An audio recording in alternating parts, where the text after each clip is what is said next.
आज का हमारा विषय है इनका संचालन कौन करता है। देखिए, हम जो है चीजों को दो भाग के अंदर बांटे हैं। एक तो जो है हमारा प्रारब्ध, जिसको हम उदय भाव कहते हैं, और एक है हमारा पुरुषार्थ। ये दोनों अलग अलग चीजें हैं, इन दोनों को अलग अलग करना पड़ेगा और हम अलग करके इसको समझ सकते हैं। और देखिए, हमें तीन तरह की आत्मा को भी समझना पड़ेगा। एक जीवात्मा होता है, वो जीवात्मा क्या होता है कि वह मन वचन काया की प्रवृत्ति तो करता है, लेकिन उसको भेद विज्ञान नहीं है कि जड़ क्या होता है, चेतन क्या होता है, और कर्ता क्या होता है, अकर्ता क्या होता है। वो तो मात्र इतना समझता है, मेरा शरीर, मेरा धन, मेरा दौलत, मैंने किया, मेरे बाल, मेरे बच्चे, सुख शुदा, 5 इंद्रिय सुख, वो इसी दायरे पर रहते हैं। तो वो भेद विज्ञान नहीं कर पाते।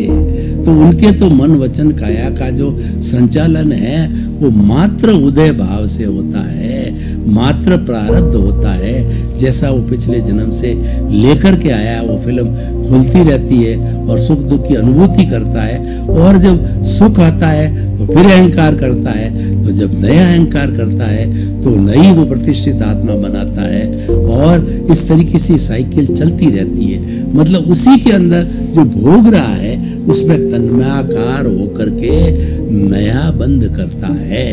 बंध नहीं रुकता है, जन्म जन्मांतर में भटकता रहता है। लेकिन मन वचन काया का संचालन जो है वो सारा कार्मण शरीर करता है, सारा राग द्वेष करता है। लेकिन हमारे उसकी आत्मा की स्टेजेस को समझना जरूरी है। और किसी को ज्ञानी की कृपा से, और किसी व्यक्ति ने अगर ज्ञान ले लिया है तो ज्ञान लेने के बाद के अंदर उसका अंतर्चक्षु खुल जाता है, और खुलने के बाद में वो भेद विज्ञान करता है, वो अक्रम विज्ञान करता है, वो मोक्ष विज्ञान करता है। ज्ञानी उसका चीरा फाड़ा करके दो भाग कर देता है, ये तुम अलग, ये अलग, यानी शरीर को अलग कर देता है, आत्मा को अलग कर देता है। और इसके बीच के अंदर जो चलाने वाला तत्व है यानी राग द्वेष है, उस राग द्वेष के विष को फेंक देता है। मन वचन काया की तीनों बैटरियों का जो है चार्जिंग पॉइंट हटा देता है, तो हर बार उसकी नई प्रतिष्ठित आत्मा नहीं बनेगी, उसका डिस्चार्ज प्रतिष्ठित आत्मा हर बार वही रहेगी, और वो डिस्चार्ज चलता रहेगा। जो नया चार्जिंग बंद हो गया, उसको ज्ञान मिल गया, उसको ज्ञान मिलने के बाद 5 आज्ञा होती है, उसको संवर की साक्षी हो जाती है, ज्ञान हाजिर रहता है, ज्ञाता दृष्टा में रहता है, प्रज्ञा जागृत करती है, उसको पूरा सिक्योर्ड कर दिया जाता है। ज्ञानी ज्ञान लेने के बाद में सिक्योर्ड होने के बाद के अंदर नए कर्मों का बंधन रुक जाता है, पूर्व के कर्म जो है, और वो ये सोचता रहता है कि जो है वो मैं किस तरीके से कोई डालूं या न डालूं। अब देखिए, और तीसरा होता है परमात्मा।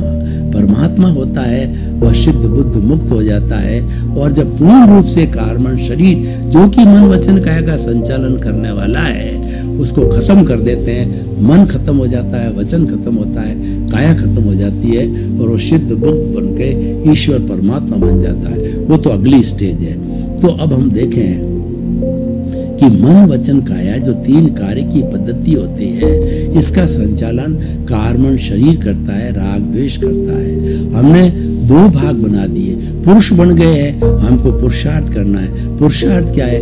जागृति में मैं ज्ञाता हूँ, मैं दृष्टा हूँ, मैं जानने वाला हूँ, मैं देखने वाला हूँ, और आत्मा के गुणों की भजना करते हैं हम, और प्रज्ञा के जगत के अंदर रहते हैं, संवर के साथ रहते हैं, संभाव के साथ में रहते हैं, 5 आज्ञा में रहते हैं। तो ये हमारा पलड़ा अलग हो गया, ये तो पुरुषार्थ का खाता हो गया।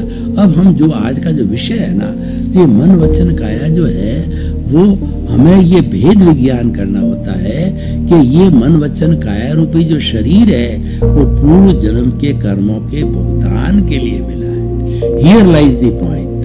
मन वचन काया का संचालन कौन करता है कि पूर्व जन्म के अर्जित किए हुए कर्म शरीर जो साथ में है वही इसका संचालन करते हैं। और ये जो उदय भाव आता है, जब प्रारब्ध होता है तो वो राग द्वेष जब उदय में आता है, जब पुण्योदय होता है तो हमारे मन वचन काया शुभ कार्य करने लग जाते हैं। और भीतर से पापोदय आता है तो पापोदय होने पर मन वचन काया अशुभ भाव करने लग जाते हैं, और हमारी बुद्धि भी जो है कर्मानुसारिणी है, कर्म के अनुसार हो जाता है, वो बुद्धि कुबुद्धि हो जाती है और वैसा करने लग जाता है व्यक्ति। तो इसीलिए मूल बात है मन वचन काया का संचालन कर्मण शरीर करता है।